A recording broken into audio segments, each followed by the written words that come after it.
Do you get very tired after your day job and you don't know how to muster your remaining energy to create that desired future way of living and earning money by helping others? If this is so, then this video will be a great starting point for you. Previous video was about distortion of current reported world through external information sources and how focusing on ourselves, our inner wisdom, can help us reclaim our own creative power back. This video is a continuation how to further facilitate our creative ability in our life. There are obviously many things that we can do in this world on a mental level, emotional, spiritual, physical levels to re-energize ourselves. Many suggestions on the internet and other external sources. Today I'm focusing on one thing that is crucial and you can apply it if you are having a physically demanding 9-to-5 job or other types of jobs, including intense interactions with customers directly or through phone or computer work. It doesn't matter. And this is something that I am not reporting based on what I read on internet or citing some scientific research. No, this is based on my own experience, my own observations going through different experiences, including different jobs. So one of the big drainers of your energy can be, and often is, your mind. Let's look at the analogy of computers. So when we open Task Manager on our computer, there is one thing called CPU, or Central Processing Unit, which shows the extent to which computer is using its processing power. And if the CPU usage is very high for a long period of time, close to 100% or 100%, then your computer can become slower, lagging, and get to the point even when it crashes or it needs restart. So too high CPU usage is like when computers resources are too much resources are being used to maintain ongoing background processes and execute active programs. Similar is with our mind. If our mind is running on too much power, then it can also drain us from our energy. In other words, our energy expenditure is too high. If our mind is too active, too overstimulated, then it can cause us to feel more tired and anxious than we actually should be. An active mind usually involves obsessive, excessive, dysfunctional, negative thinking. And negative thinking is associated with traumatic past experiences and memories, and also fearful future or fear of unknowing. And this dysfunctional thinking is not creative at all. It's not constructive. It's rather useless. That just drains you of energy. And if you have negative thoughts, these negative thoughts can create negative emotions, and negative emotions are also great energy burners if you don't process them and dissolve them, and you don't release them. And imagine if you are someone who has had negative thought patterns years, over and over and over again, how much energy you have lost, and you lose on a daily basis as well, if you are not aware of these thought patterns. And we have to remember that mind gives commands to our body, and if our mind is overstimulated, our mind is tired, then it sends commands to our physical body, our instrument, that our body is tired to also create our future desired way of living, way of earning income, way of serving people and the world.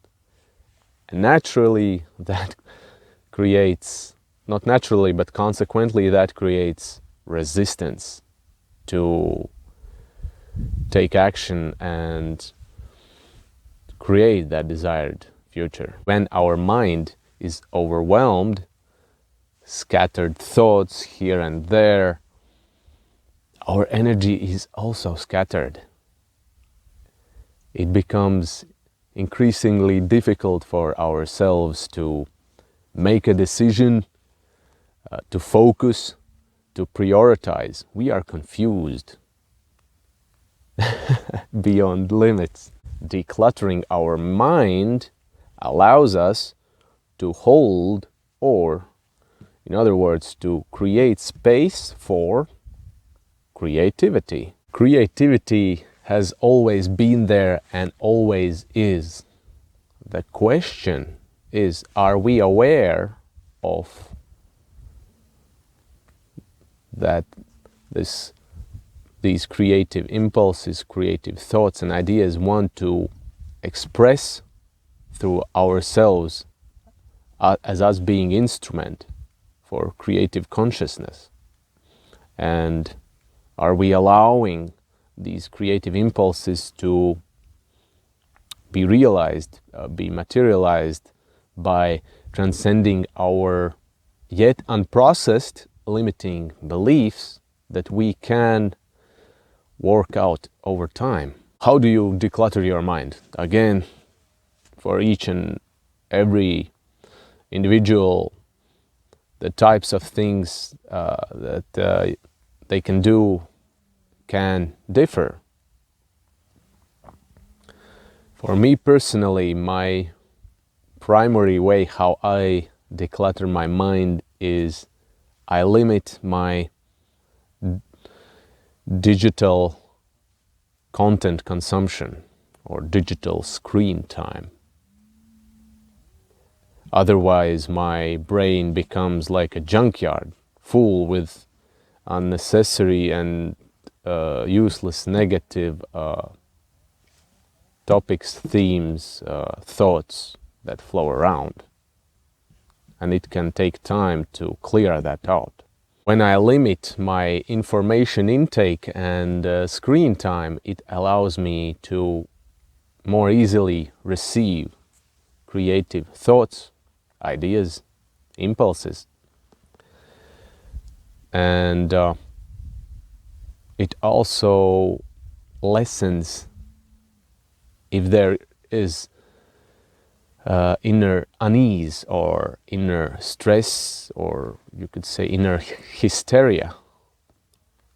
or anxiety, which is indicator that when you as a human being are not addressing your own inner needs, then hysteria is rising, the pressure is rising within you. And the more you, instead of acknowledging that, decide to ignore that and just keep consuming content, entertainment, watching films, movies, videos, playing games, whatever, you just keep piling up more and more and more information layers on that unaddressed inner need of yours. And that is suppression, distraction. And over time that can create huge problems, including health problems in your life. Limiting screen time is my definitely primary way to go, how to declutter my mind. And I have also witnessed in past during work breaks, break times, short breaks, when we were allowed to have like 15 to 30-minute breaks to rest, to relax. Other colleagues of mine were just continue stimulating their brain by consuming their content on their phone, and it just kept them very anxious, because work itself was already physically intensive with lots of noises that can give all kinds of stimulus to your brain. And if in your free time you don't rest from that, but you just engage even more on your phone, then your brain is not resting at all. While others were sitting in their phones, I was sitting still, closing my eyes and resting my nervous system, like a mini meditation almost. Another things that help me to declutter my mind is going in the nature, going on long walks or other physical activities that require my presence. Also journaling, putting out the negative thoughts, if there are, or whatever is on your mind, can help greatly. So basically it's about doing things that helps you to become more present, and practicing presence helps you to declutter your mind. Becoming aware of your own thinking, if you observe yourself a couple of hours a day, or even one day, that can change your life dramatically. And not only be aware of your own thinking, but also things that impact your thinking, impact and change your thinking. Maybe certain environments, conditions, situations, experiences, certain content, people, places, and so on. When you become more of things that also impact your thinking, then you can consciously protect more your mental space, your mental health, by becoming literally a gatekeeper who allows things that are creative and less trash in. Not allowing negative content or things that spark negative thinking does not mean that you suppress negative thinking if some thoughts arise within you. No, it just means simply that you don't pile up on already negative thought patterns that there are inside you. It means that you don't consume things that add to already existing negative thinking patterns within you with even more, that spark the negative thinking even more. And that can be movies that portray violence or whatever. When you become aware of your thinking, over time it can dissolve these negative thought patterns of yours, and if you don't pile up new negative content, that will only accelerate the process, and decluttered mind is a peaceful mind. That's what I have found on my journey. Decluttering your mind is a great way to facilitate creativity inside of you and save your energy. And if you want to go even further